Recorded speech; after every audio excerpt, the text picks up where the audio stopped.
ടോഷ്മാസ് കിച്ചൻ്റെ പുതിയൊരു എപ്പിസോഡിലേക്ക് എല്ലാവർക്കും സ്വാഗതം. ഞാൻ ടോഷ്മ. ഞാൻ ഇന്ന് തയ്യാറാക്കി കാണിക്കുന്നത് പീനട്ട് മസാലയുടെ റെസിപ്പിയാണ്. ഇത് എല്ലാവർക്കും തന്നെ അറിയായിരിക്കും. ഇത് ആർക്കെങ്കിലും അറിയില്ലെങ്കിൽ ഇതുപോലെ ചെയ്യാവുന്നതാണ്. അപ്പം ഈ പീനട്ട് മസാല തയ്യാറാക്കാനായിട്ട് നമുക്ക് വേണ്ട ഇൻഗ്രീഡിയൻസ്, ഇതിനായിട്ട് നമുക്ക് പീനട്ട്സ്, നിലക്കടല നമ്മൾ എണ്ണയൊന്നും ഒഴിക്കാതെ ചുമ്മാ കുറച്ച് ഉപ്പ് ചേർത്തിട്ട് ഒന്ന് ഡ്രൈ റോസ്റ്റ് ചെയ്തെടുത്തതാണ്. എന്നിട്ട് അതിൻ്റെ തൊലി കളഞ്ഞേക്കുന്നതാണിത്. 1 കപ്പുണ്ടത്. തക്കാളി ഒരെണ്ണം, ഒരു മീഡിയം സൈസുള്ള ഒരു തക്കാളി ചെറുതായിട്ട് കൊത്തി എരിഞ്ഞ് വെച്ചേക്കുന്നതാണ്. ഇത് സവോള കൊത്തി എരിഞ്ഞത് ഒരെണ്ണം.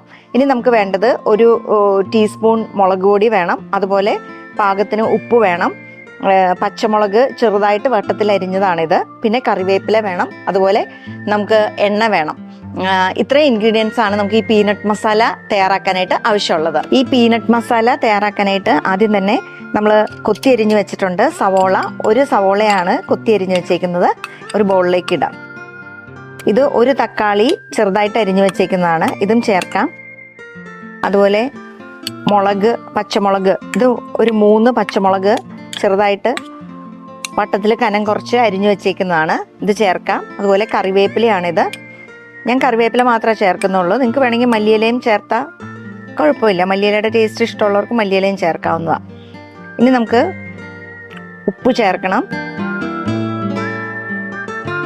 ഉപ്പ് ചേർത്ത് വറുത്ത് വെച്ചേക്കുന്നതാണ്, ഈ ഡ്രൈ റോസ്റ്റ് ചെയ്ത് വെച്ചേക്കുന്നതാണ് നമ്മുടെ പീനട്ട്സ്. നമുക്ക് 1 ടീസ്പൂൺ മുളക് പൊടിയും കൂടിയും ചേർക്കണം. ഇനി ഇതെല്ലാം കൈ കൊണ്ട് തന്നെ നമുക്ക് കുറച്ച് വെളിച്ചെണ്ണയും ചേർക്കാം. ഒരു ടീസ്പൂൺ വെളിച്ചെണ്ണ ചേർത്താൽ മതി. കറിവേപ്പിലയൊക്കെ ചേർത്ത് ഇതിനൊരു നാടൻ ടേസ്റ്റ് വരാൻ വേണ്ടി ഞാൻ വെളിച്ചെണ്ണയാണ് ഉപയോഗിക്കുന്നത്. വെളിച്ചെണ്ണയുടെ ടേസ്റ്റ് തന്നെയാണ് കുറച്ചുകൂടി നല്ലതായിട്ട് എനിക്ക് തോന്നിയേക്കുന്നത്. ഇനി ഇതെല്ലാം കൂടി നന്നായിട്ടൊന്ന് കൈ വെച്ച് തന്നെ നന്നായിട്ടൊന്ന് മിക്സ് ചെയ്യണം.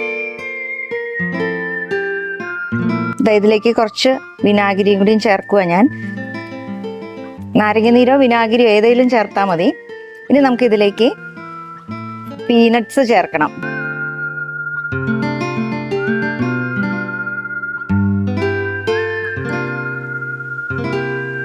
ചിലർ മുളക് പൊടി ചേർക്കാതെയും ഈ പീനട്ട് മസാല തയ്യാറാക്കാറുണ്ട്.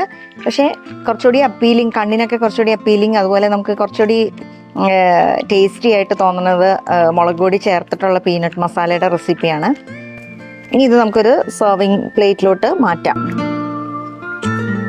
നമ്മളെല്ലാവരും മിക്സ് ചെയ്തിട്ട് ഏറ്റവും ലാസ്റ്റാണ് ഈ പീനട്ട്സ് ഇടാവുള്ളൂ. പീനട്ട്സ് നല്ല ക്രിസ്പി ആയിട്ടിരിക്കണം. പിന്നെ സെർവ് ചെയ്യുന്ന ആ സമയത്ത് തന്നെ, നേരത്തെയൊക്കെ തയ്യാറാക്കി വെക്കാതെ നമുക്ക് സെർവ് ചെയ്യുന്ന ആ സമയത്ത് തന്നെ നമ്മൾ തയ്യാറാക്കുന്നതാണ് നല്ലത്. ഒട്ടും തണുത്ത് പോകാതെ നല്ല ക്രിസ്പി ആയിട്ട് ഈ പീനട്ട്സ് ഇരിക്കും.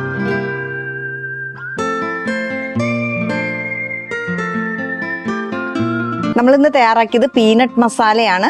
ഇത് തയ്യാറാക്കാനായിട്ട് വളരെ കുറച്ച് ഇൻഗ്രീഡിയൻസ് മതി. എപ്പോഴും നമ്മുടെ കിച്ചണിൽ കാണുന്ന കുറച്ച് ഇൻഗ്രീഡിയൻസ് മതി.